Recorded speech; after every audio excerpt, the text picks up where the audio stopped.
क्यों लिखा है मनीष का नाम? तो उन्होंने कहा घर का कोई व्यक्ति न जान पाए इसलिए लिखा है, लेकिन इसकी भी ज़रूरत नहीं है, अब मैं मनीष ही लिखूंगी। ये ऑडियो मेरे पास उपलब्ध है सर।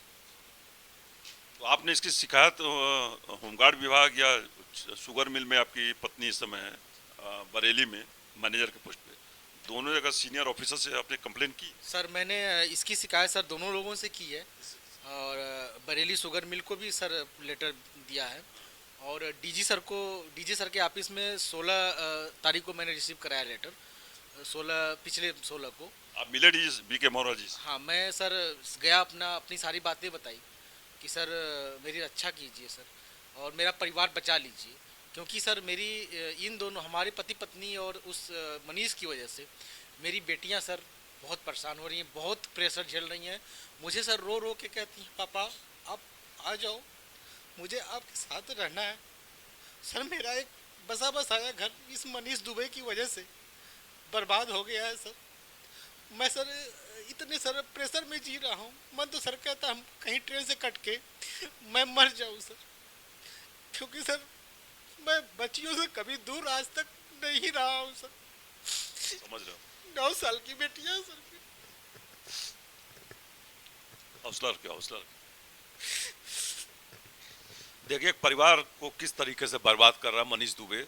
शर्म आता है ऐसे व्यक्ति को, सरकारी ओहदे पे कायदे से उसे रहना ही नहीं चाहिए, और इस विभाग के मंत्री, इस विभाग के डीजी को सोचना, अधिकारियों को सब कुछ करने का छूट है।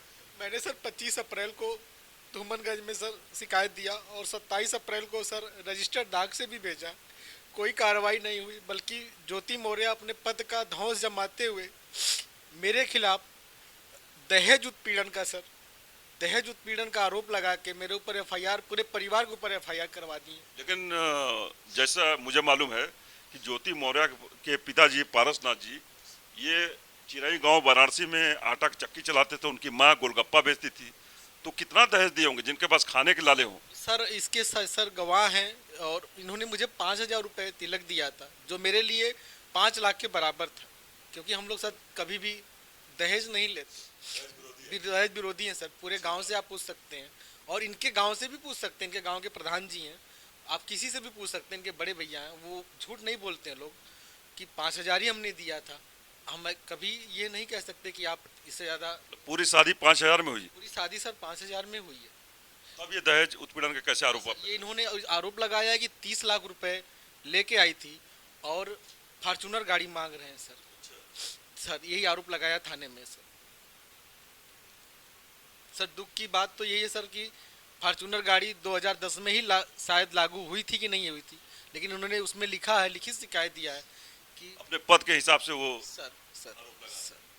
और सर यही ज्योति मौर्य हमारी पत्नी जी 2015 में सिलेक्शन हुआ है, तो प्रतियोगिता दर्पण में सर इन्होंने लिखित रूप से दिया है कि मेरे पति आलोक कुमार मौर्य और मेरे ससुर राम मुरारी मौर्य के वजह से ही आज मैं इतने बड़े पद को प्राप्त की हूँ, और आज वही पति, वही ससुर, वही बड़े भाई भसुर दहेज उत्पीड़न में केस झेल रहे हैं सर।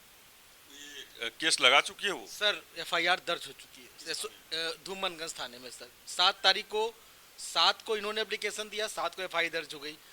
मैं 25 अप्रैल का दिया हूँ, आज तक नहीं हुई सर, कुछ भी कार्रवाई नहीं हुई, यहाँ तक कि पूछताछ भी नहीं हुई इनसे। न कोई बुलाया गया सर, एसओ साहब ने हमें कोई सूचना नहीं दी, डायरेक्ट ये सूचना मिली कि एफआईआर दर्ज हो गई। हमने कहा किस चीज़ की? कहे दहेज का। हमने कहा सर कोई इसका साबुत तो होगा, मैंने कभी प्रताड़ित। अगर सर मैं ये भी आपसे एक माध्यम से कहना चाहता हूँ, इन्होंने आरोप लगाया है 2010 से मैं दहेज मांग रहा था, तो सर क्या ये 13 साल इतनी प्रताड़ित थी कि कहीं शिकायत नहीं कर पाई? ठीक है सर, 13 साल छोड़ दीजिए, 2016 से ये एज ए रजिस्टर्ड अधिकारी हैं, और 2000 आज इस समय 6 साल हो गया, तो कम से कम 6 साल में तो अगर उत्पीड़न किया गया होता तो शिकायत की होती सर। लेकिन सर इससे कोई लेना देना नहीं है, इसका सीधा मतलब है मनीष से। मनीष चीज का हर बुराई की जड़ वही है। अब आलोक मौर्य डीजी होमगार्ड से मिल चुके हैं, और डीजी होमगार्ड ने भी आश्वासन दिया है कि मनीष दुबे के खिलाफ अगर ऐसा कृत्य किया तो सख्त से सख्त कार्रवाई करेंगे।